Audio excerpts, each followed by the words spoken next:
find the story so far? Good man, good. Good man. Hey boy. Hey boy. You want them to be more scary. I'm going to put the light on the book. I'm in the rails blind, you know. Why? I have no feedback from an audience. Yeah, I agree. The audience is like, as if I'm talking to a wall. Yes. Come on, y'all. Immovable. I want participation. Without participation, I cannot perform. Come on, you guys. I'm You're lost. better than that. I just feel that I'm just reciting lines from a book. Well, okay, I can give you all a story. But Yeah, it's not can a you scary give us a story?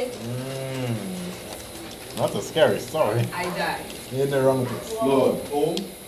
No, I was serious. You died? I died. Yes. We're looking at a reincarnated me. Okay? I don't know if you remember when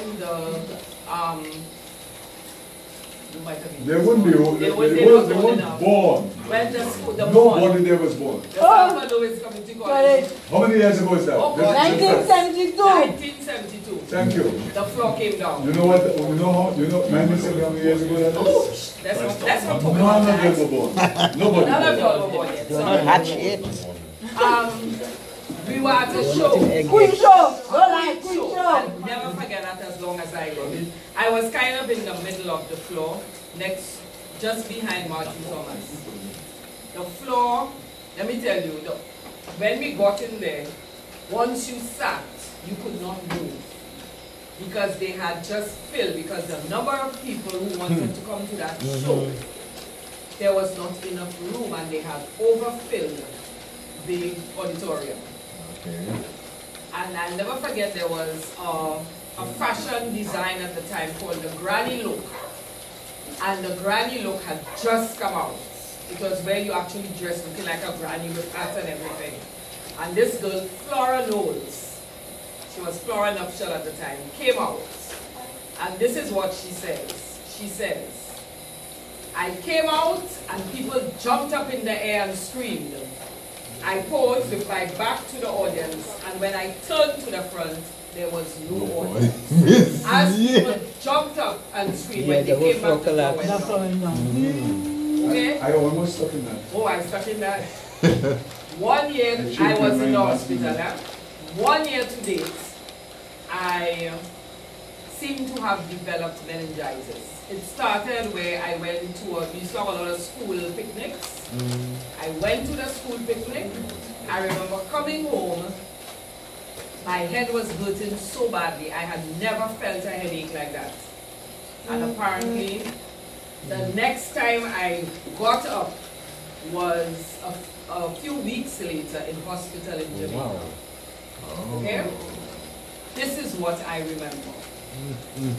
I remember that I remember as if I was lying on a bed. It seemed to have been the hospital bed.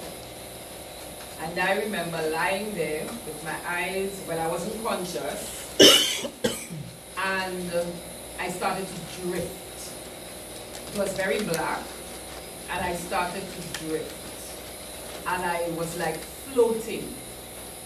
And I kept seeing a far, far, far ahead of me something nice and blue, a nice, pretty, pretty color. And I was in this floating state, but I was like I was not quiet, I was not calm, I was like fighting. I went through a darker stage, and then I floated just as I was about to float into that lovely, well, I actually started in that beautiful, lovely, blue, peaceful, tranquil state. I kept hearing somebody calling me back where I came from. And I remember fighting not to go back, and the person kept calling me, and the call kept getting louder, and very reluctantly I went back through that stage of turmoil, and when I opened my eyes, it was Pavel. He was giving me extreme unction. Whoa. Yes, he was giving me the last rites. And it is, and I always told him that is the first, that is the closest I've ever come to slapping a priest. What? I was so angry that he had brought me back. You kidding? So and when I actually sat with him and I described the experience, he said, Sorry. he said this sounds like a death experience. You didn't say sorry? Huh? No. He says he's glad. And then And she have to say so. so that's my, I had a purpose, I guess. Yes, that's My why. father said he used to call God Basil. My father said Basil was not ready for me yet. So That's why it's whatever called my death. reason for being on this earth is, this is where I am. Oh, that's it. That's a famous line, don't go towards the light. That's what Yeah. because a lot of these post-death experiences, they seem to Have a be light. somebody is going towards this light. And as you said, And it's such exactly, it's usually very inviting. very inviting, very beautiful feeling. So Wow. that's my only not so scary story. Well, that's an intriguing story. Could be scary. It could be scary. Intriguing story, nonetheless. Come on, stories. Alright. Have a story. My mom Yes, you has do. Yeah, sit up and give us that story. Tell us But about there's the no cat. one. Sit up. Don't shout. Come as close as you Come can. closer to the other so everybody can hear you. Yes. There, in the middle.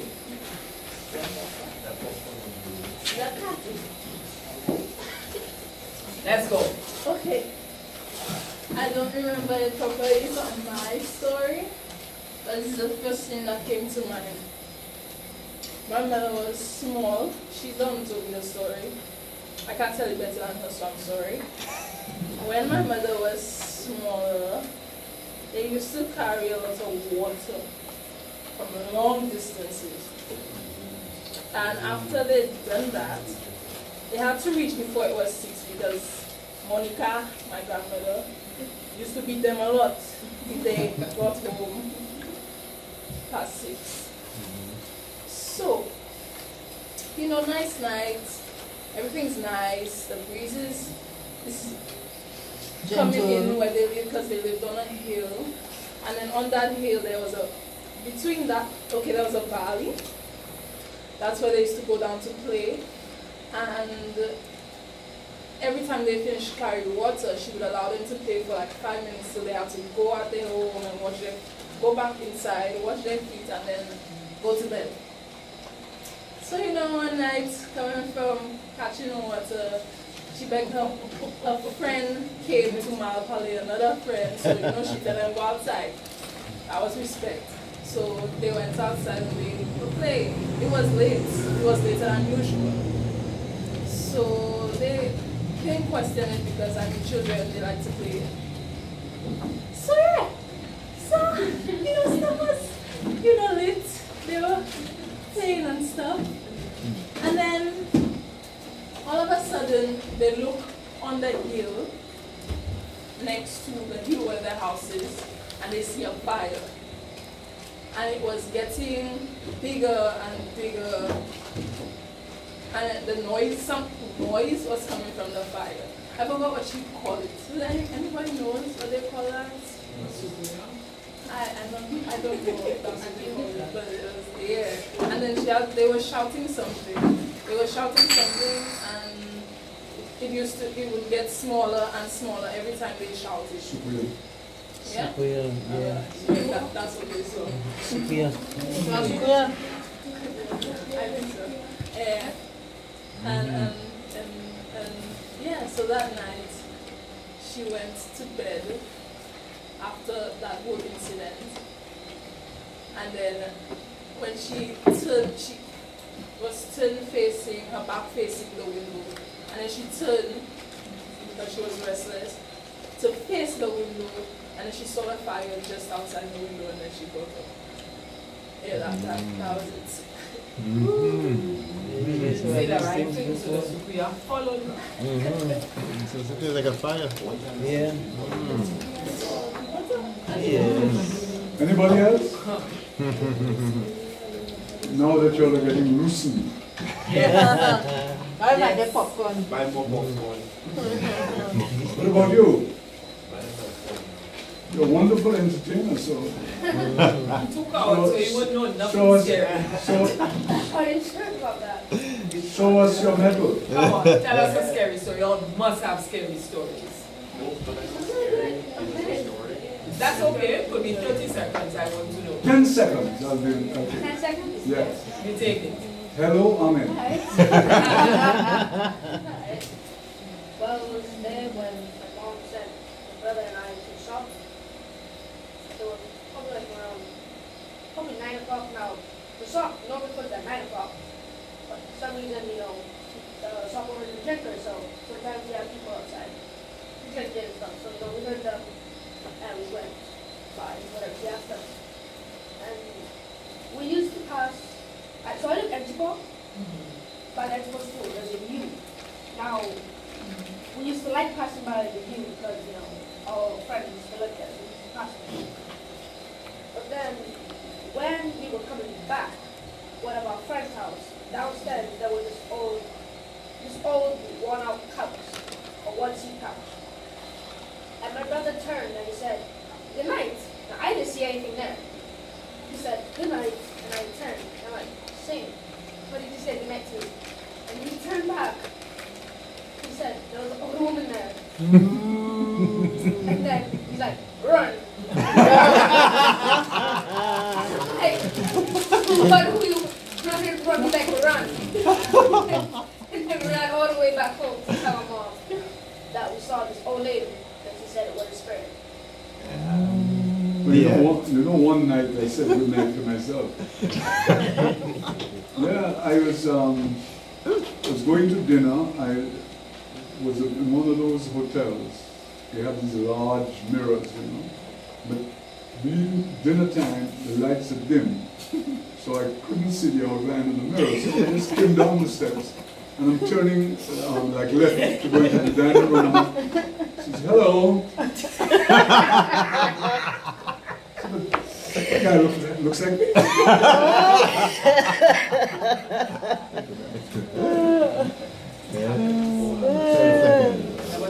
That's Yes.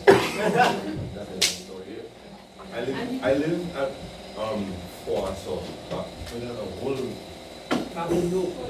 live at Foaso, and it's still like a very small, kind of rural community. So we still keep a lot of traditions. A lot of things happen there. A lot of things happen in the Foaso, Chasse, Taliban area. Actually, Taliban. That's one of the best Jamaica rubs ever. Yeah, because it's not much different from how we run things normally. So there was one year, I think it was around Christmas time, my uncle and a group of older guys in the community. My uncle is about 10 years older than I am, so I was the little one in the group, and they were all going to go cut bamboo to bust bamboo. So they brought me down, and we passed by the river and we walked into the forest to where there's like a little grove, a very specific grove of bamboo that they want to go to. It's big and they like it. So I'm like, but we're walking past all of these other bamboo. Why are we going so deep into the forest? But they know where they're going. So we're walking along the river, it's fine. And we're just talking, and all of a sudden there's like the sound from behind me. I'm like the last person, we're walking in the line, and I'm the last person in the line. Like there's this sound behind me. But it's the rainforest, so there's always a sound behind me. So I wasn't going to panic over hearing something behind me. But it was very specific, like almost like footsteps in water, like if somebody's walking behind you on the wet sand. Yeah. So we're walking, and I'm the last person, but it sounds like there's footsteps behind me. And if I'm the last person in the line, my feet should be the last. Yeah. So I'm walking, and then the sound would stop. Everybody's like walking in front and not taking me on because I'm the youngest. And I'm walking, I would keep walking and I hear the sound again. I would stop, turn, nothing. So we kept on, and that kept happening for a little bit. And in my mind, I played it up, oh, it's a water, there's stones, and you know, it's the sound of the river, and I rationalized it in my head. To the point where we had been walking for some time, and then I heard like a whisper. And at this point, I'm not going to turn around because I know there's not going to be anything there. And suddenly there's this whisper. Okay, I stopped. I waited to see if the person or whatever would whisper again. There's nothing. I kept walking. There's a whisper again. So I stopped. At this point, people are really far in front of me. My uncle is the closest to me, and he's like twice the distance between myself and me. So he's like some way off now, because I keep stopping and waiting. And then I kept walking, the whisper again, I stopped. I turn around this time, there's nothing. Keep walking, again with the whisper. But this time, I turned around and I kept walking backwards. And like in the distance, about how far we are now, often like the bush is just like this little short thing, just like a little kid in the bush, and it looks like a little child. Now I thought it was one of the little children in the community. My community is filled with lots of like everybody's cheering and like everybody's following. Like if a group is going off to pick bamboo, it's not unreasonable to think that a child will tag along too. So I'm thinking one of the children again. You know, they always play games. So like off in the distance, the child runs across the river. And I stop and I wait, and it's like a shadow, and it just runs back across this time. And then it stops, it says this in the river, it runs and it stops right there. And then I realized that, wait, though it has the height of a child and like everything else like a child, it's really featureless. But I had rationalized that it's dark with the rainforest and the canopy. Very clearly. It's like, oh, it's a little child. And it stopped, and there's like this little, like, I don't know how to describe it, little thing. And then it went back across the bank again, and it was gone. And I was like, oh, I think I just had a little boredom experience. And I started running after my uncle, and I'm like telling them, oh, that there's something. Oh, it's one of the children playing games with me. I'm like, no. Because it has the height of a child, but children have faces. And children have like, you can tell when something is human or it's not. So that's my little bolo experience. That's a hot one.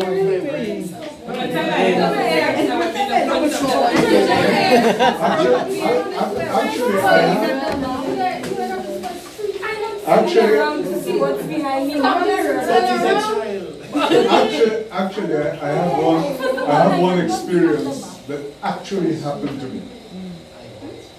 I left school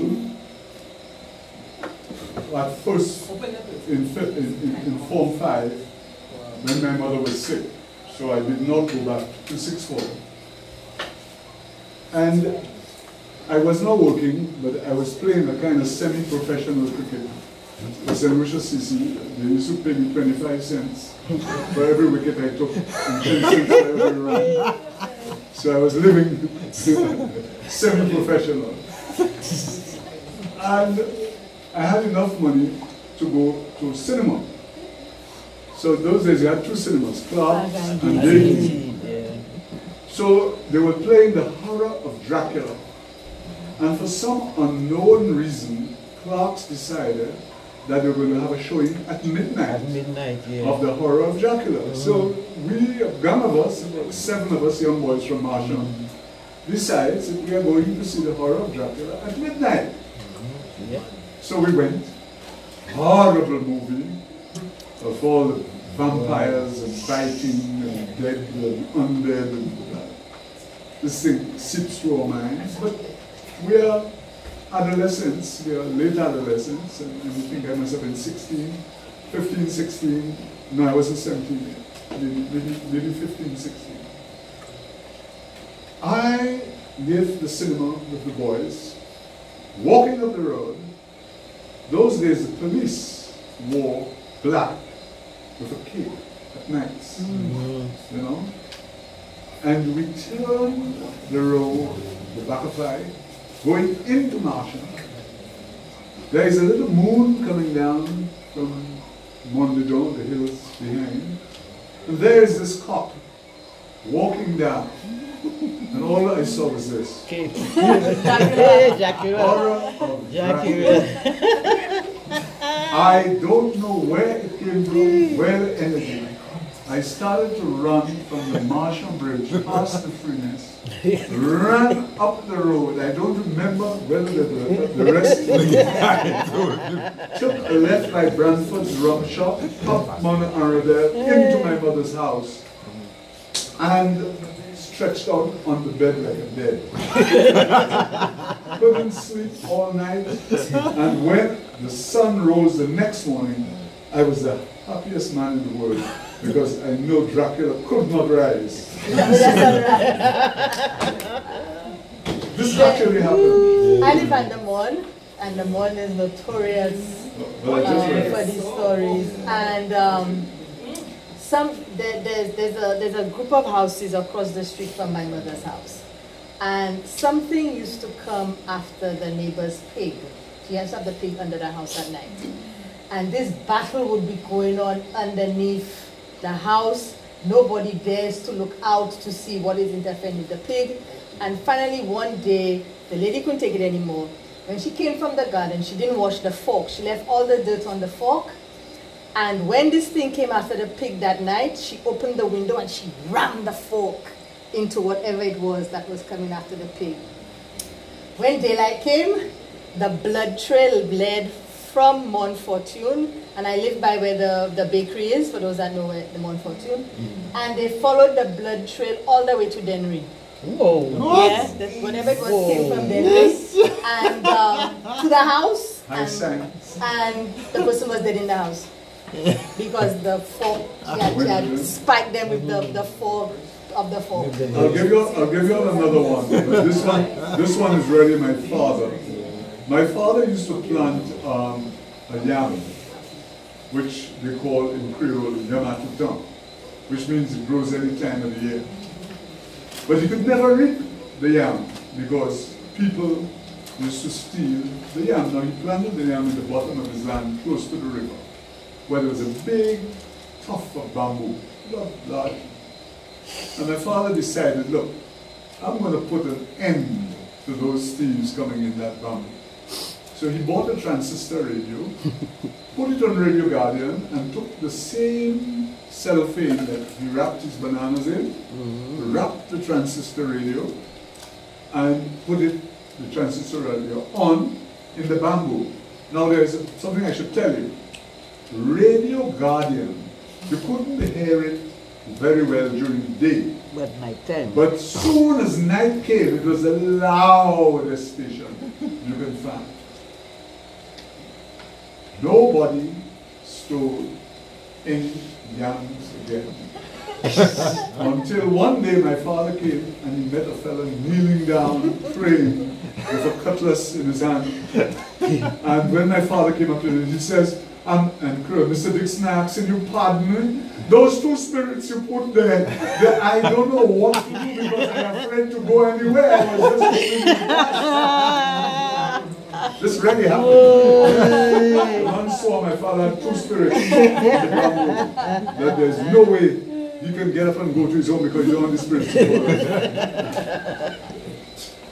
I go to convents, and every independence or for our independence activities, we have to do either a drama piece, singing or something. And my class, we did a drama piece about, I can't remember exactly what it was, but my teacher was giving us a story about something a father told him about bamboo, and then he said that they used to have things in the bamboo singing or something to that. Yeah, it's an old superstition, yeah. What they call Mama Glow. Because normally bamboo grows close to the river. Yeah.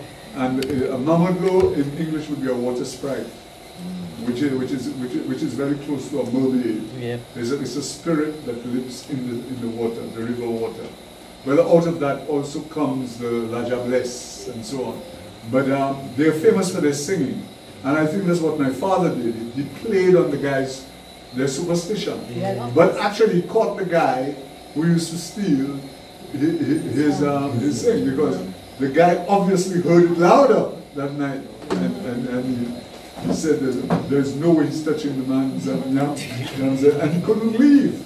He actually knelt down and was praying, sweat pouring all over him.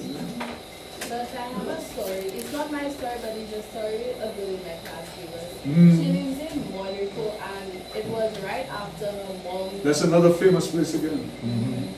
Right after her mom took out the clothes from the line, and she was separating the clothes to give her clothes to put away. And she's in a room folding her clothes, and then she sees somebody like another pass her room. She sees the shadow. So then she's like, okay. Then 5 minutes later, she heard her mother calling her from outside. So then she's like, yes, mommy, your mother told, well, her mother told her. So when she went outside of her room, she's walking. While she's walking, she heard the call from another person in the house. So she turned around, she's like, mommy, where are you? Then her mother's like outside. So when she go outside, there was nothing. And then her mother was behind us, you know, what happened, why you go outside. Then she said, I thought you were calling. She said, no, see that I'm in my room, I don't pass it. God bless. No, there are lots of stories. The only thing is it's very difficult to tell which is true And which is not. and which is not. It's not easy to tell. It's a very thin line. You see, in life, there's a thin line between truth and untruth, and there's a thin line between the living and the dead. Basically, that's what you're going through. If you're a superstitious person, you see much more than a person who is not superstitious, because your belief, your mind is a powerful instrument, but it's also a very dangerous one, and it can make you see things that are just not there at all. Okay, and you have to be so careful. Even in my adult life, there are experiences that I have gone through that I cannot explain. And I'm not superstitious. I can still remember the morning somebody called me and tell me that my wife was dying. I arrived at the house, and she was right there on the bed. My little son was about 7, and I told him he was ready to go to school. He didn't want to stay in the house.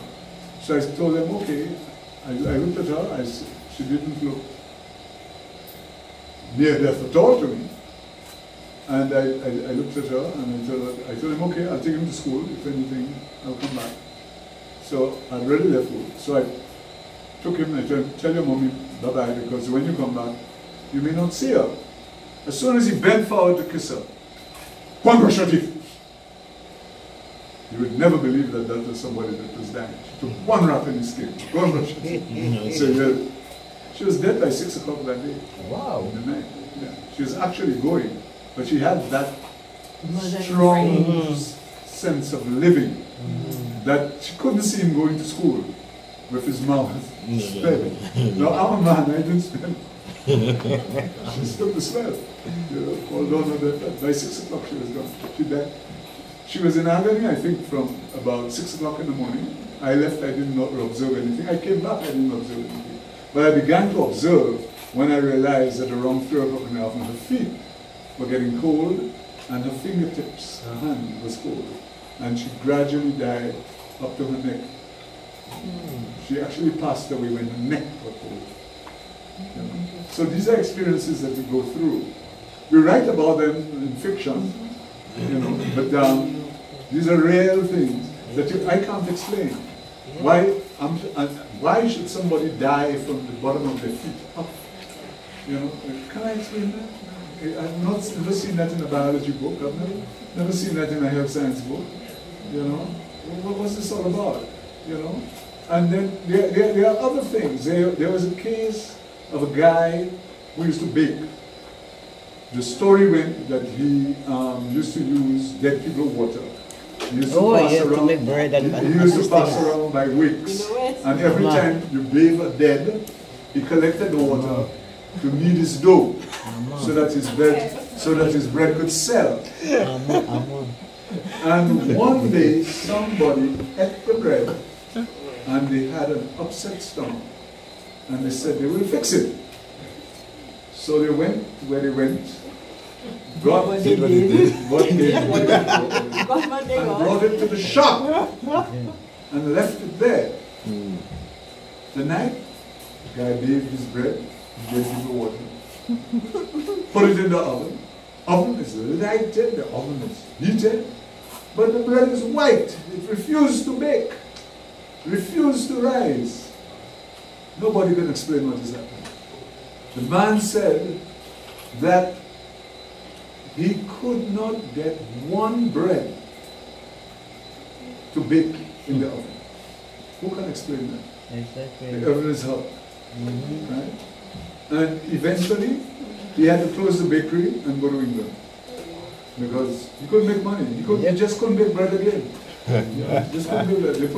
They fixed him. Lots of things used to happen at my house when I was growing up. My mother's born in a veil. And I think she got to the point, because as I said earlier before we started, she had seen a bolum in the house. Things were happening to me that you couldn't explain. And she sent for the man from La Flamengo. And I forget that. He came and he I hope it's not my father. He was a kind of high scientist. Right, so my mother wanted to see who was the one that was doing these things to us. And I remember he said... Because my father and your father were very good friends, old man French, and you were father. So he said, "You sure you want to see who?" My mother says, "Yes, I want to see who." But he did not believe my mother had the strength and the courage to face what was happening in the house. So he did what he did, and he put a package somewhere. My mother said that's what they like today. She doesn't know what he did and where he put it. And whatever it was just stopped.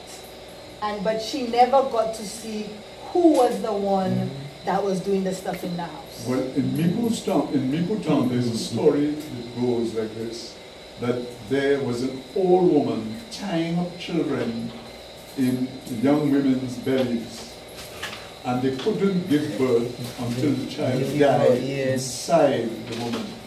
And there were a lot of stillborns in Mipo until Father John Father came John. down till Father John came down this. In fact, they specially sent for Father John in the district. And without knowing, he visited a certain old woman's house. And they said that when Father John was finished bathing the old woman in holy water, the woman was running out in the street, "Supu, supu, sauve-moi, madame Poeta, bon Dieu, save-moi," because she swore that he was beating her with holy water. And they found out who it was. She was evil. She was evil. But he actually told me that he exorcised a woman. She had a demon. You know? And do you know there's a lot of that, eh? No, yeah, Still definitely. going on today.